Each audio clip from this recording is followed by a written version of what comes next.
L'invité de Bonsoir Lyon est en duplex avec nous ce soir. Bonsoir Étienne Fradin-Bogerie.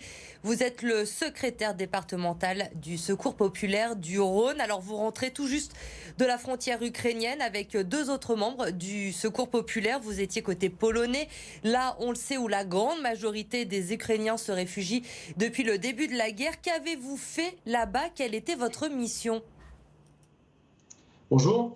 Nous avons été envoyés par l'Association nationale du secours populaire français pour mener une mission d'observation et de coordination avec notre partenaire local PKPS, qui est une association qui agit comme nous contre la précarité en Pologne et qui est présente sur tout le territoire national. Et l'objectif était vraiment de comprendre la situation localement à la frontière et à l'arrière, voir quels étaient les besoins, quels étaient les problèmes, et donc concrètement comment nous pouvions apporter nous notre aide sur le très très court terme et sur du moyen terme, puisque la situation évolue de jour en jour. Alors on va le rappeler peut-être, hein, le Secours populaire n'envoie pas directement de dons matériels, mais une contribution financière. Est-ce que grâce à votre séjour là-bas, vous avez réussi à quantifier les besoins? Quels sont-ils aujourd'hui? Alors totalement, on a pu mener ce travail d'analyse et d'évaluation avec le concours aussi des municipalités que nous avons rencontrées. Directement, par exemple, celle de Przemyśl, qui est à la frontière polonaise et ukrainienne, tout à côté de Medica, qui est l'un des points principaux de transit et de passage des réfugiés ukrainiens vers le reste de l'Europe. L'un des points de passage les plus sûrs aussi en provenance de Lviv.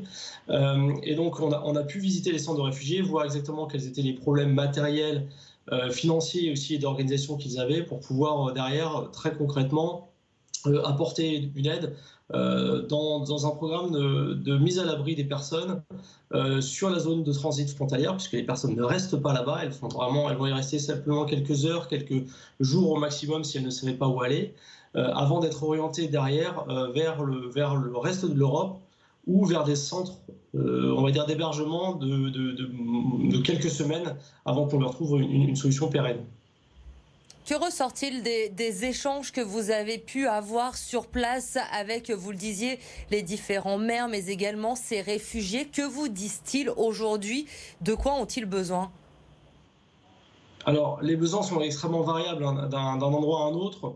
Lorsqu'on est sur la zone frontalière, le principal besoin, c'est déjà de savoir où est-ce qu'on doit aller, comment est-ce qu'on peut y aller.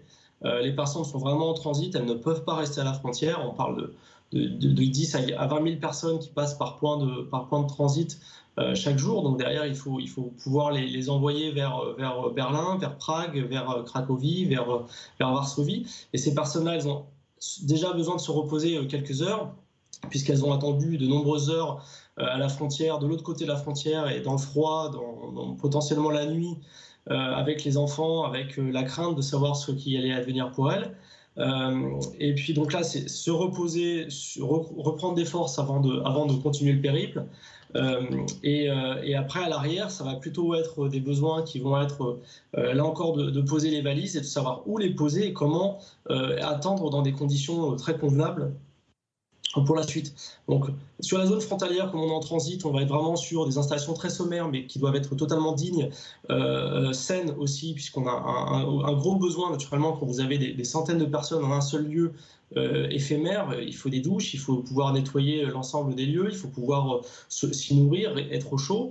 C'est potentiellement des lieux qui n'avaient ni chauffage ni installation sanitaire. Donc là, c'est là-dessus où on va nous agir en priorité. Et puis vers l'arrière, là, c'est aussi une organisation qui est différente, puisqu'il faut aller sur la mise à l'abri, et puis derrière la scolarisation des enfants, permettre aussi à ces personnes de trouver un moyen de subvenir à leurs besoins, le temps que la situation évolue. Et là encore, beaucoup de personnes souhaitent rester en Pologne parce qu'elles ne savent pas encore si elles vont pouvoir rentrer, et dans quelles conditions et comment ça va évoluer.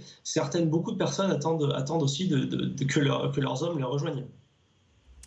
Vous nous parlez de ce que vous avez pu voir sur place à la frontière polonaise. On le sait, il y a une mobilisation énorme hein, depuis le début de ce conflit. Il a fallu s'organiser évidemment très vite pour accueillir tous ces réfugiés. Comment ça se passe justement à la frontière? Qu'avez-vous vu? Est-ce que l'organisation se met en place aujourd'hui pour les accueillir dans les conditions les plus dignes possibles finalement?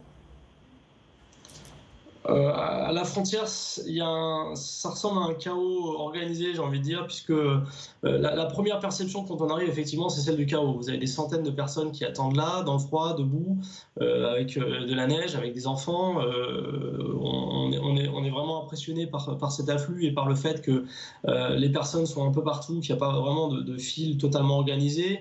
Vous allez à la gare, vous voyez les personnes qui sont un peu dans tous les sens et qui regardent par où est-ce qu'elles vont pouvoir où elles vont pouvoir avoir l'information, pardon. Et en fin de compte, très rapidement, on voit qu'il y a quand même une organisation qui est en place et qui permet d'orienter la plupart des personnes vers des points de chute, vers les trains qui peuvent partir, vers des bus qui peuvent partir. Néanmoins, c'est vrai qu'il faut se mettre à la place de ces personnes qui partent sans repère, qui partent avec au mieux une valise à la main et l'enfant dans l'autre, potentiellement un animal de compagnie aussi. Des personnes handicapées. Ces personnes-là, elles ont vraiment besoin d'abord d'un repère pour pouvoir partir vers l'arrière, vers Varsovie, vers Cracovie ou vers le reste de l'Europe, puisque les personnes qui avaient déjà un point de chute bien identifié, une famille, des amis, des collègues, elles sont déjà parties dès les premiers jours. Donc là, les personnes qui arrivent aujourd'hui, c'est les personnes qui ne savent pas où aller. Et donc, il faut les guider. Et ça, en attendant de savoir où elles doivent aller, c'est une mise à l'abri. C'est vraiment, nous, le programme qu'on est en train de monter avec nos partenaires et avec les municipalités. Pardon. Comme vous l'avez dit, c'est un abri digne, temporaire. Elles vont être remplacées par les nouveaux réfugiés qui vont arriver à leur place dans les 2 jours qui viennent, le temps qu'on leur dise, OK, il y a une place à cet endroit-là, vous allez pouvoir y rester quelques jours, quelques semaines, il faut qu'elles le sachent. Pour qu'elles puissent prendre le temps derrière de construire, on va dire, un peu se projeter, tout en sachant que c'est bon. Voilà, elles sont au chaud, elles peuvent manger, elles peuvent se doucher et les enfants vont bien aussi. On l'a vu à Lyon, dans la métropole, dans le département du Rhône, mais plus globalement en France et partout en Europe depuis le début de ce conflit. La solidarité est très forte. Il y a des milliers de tonnes de dons qui sont récoltés, envoyés notamment à la frontière pour ces réfugiés. Est-ce que vous avez pu constater que cette aide arrive facilement sur place pour ces réfugiés ? Oui, elle arrive facilement sur place. Il y a une abondance effectivement de solidarité là-bas, autant humaine que matérielle. Donc c'est vraiment impressionnant de voir tout ce qui arrive là. Vous avez des véhicules que l'on voulait, on voyait des véhicules de l'Isère, on a vu des Bordelais, on a vu des gens, des personnes pardon, de tout pays. Maintenant, cette aide se concentre surtout à la frontière. Quand aujourd'hui on aurait presque besoin d'une aide matérielle plutôt à l'arrière, à Varsovie ou autre, où on a des centres où là on est nettement moins bien pourvu en aide matérielle. Les dons financiers sont très importants et intéressants, puisqu'en Pologne on arrive à trouver de quoi acheter à manger, on arrive à trouver comment se loger et comment apporter un lit, etc. etc. Alors qu'envoyer des pâtes, oui, mais des pâtes, il faut avoir de l'eau, il faut avoir une casserole, il faut des assiettes, il faut des couverts pour les manger. Quand vous êtes à la zone frontalière, les pâtes, ça sert à rien. La zone frontalière, vous voulez juste partir en fait, vous n'êtes pas là pour y rester. Donc des pâtes, ça ne sert pas à la zone frontalière, ça servira à l'arrière par contre. Où les personnes potentiellement seront installées et auront accès à une cuisine et pourront faire les choses. Sur la zone frontalière aujourd'hui, l'essentiel dont ils ont besoin, c'est effectivement de dons financiers pour pouvoir payer les services qu'il faut, pour faire les nettoyages, pour faire c'est tout bête, mais là on va aller sur la dératisation de certains centres. Pardon. On va être sur le nettoyage de certains centres aujourd'hui, puisque vous avez un afflux de personnes qui est tel en plein hiver, avec la boue, avec tout, qu'il faut que les personnes puissent rester dans des conditions très très dignes. Et c'est là-dessus qu'on va agir en priorité. Et d'où l'importance donc de faire des dons financiers également, notamment au secours populaire.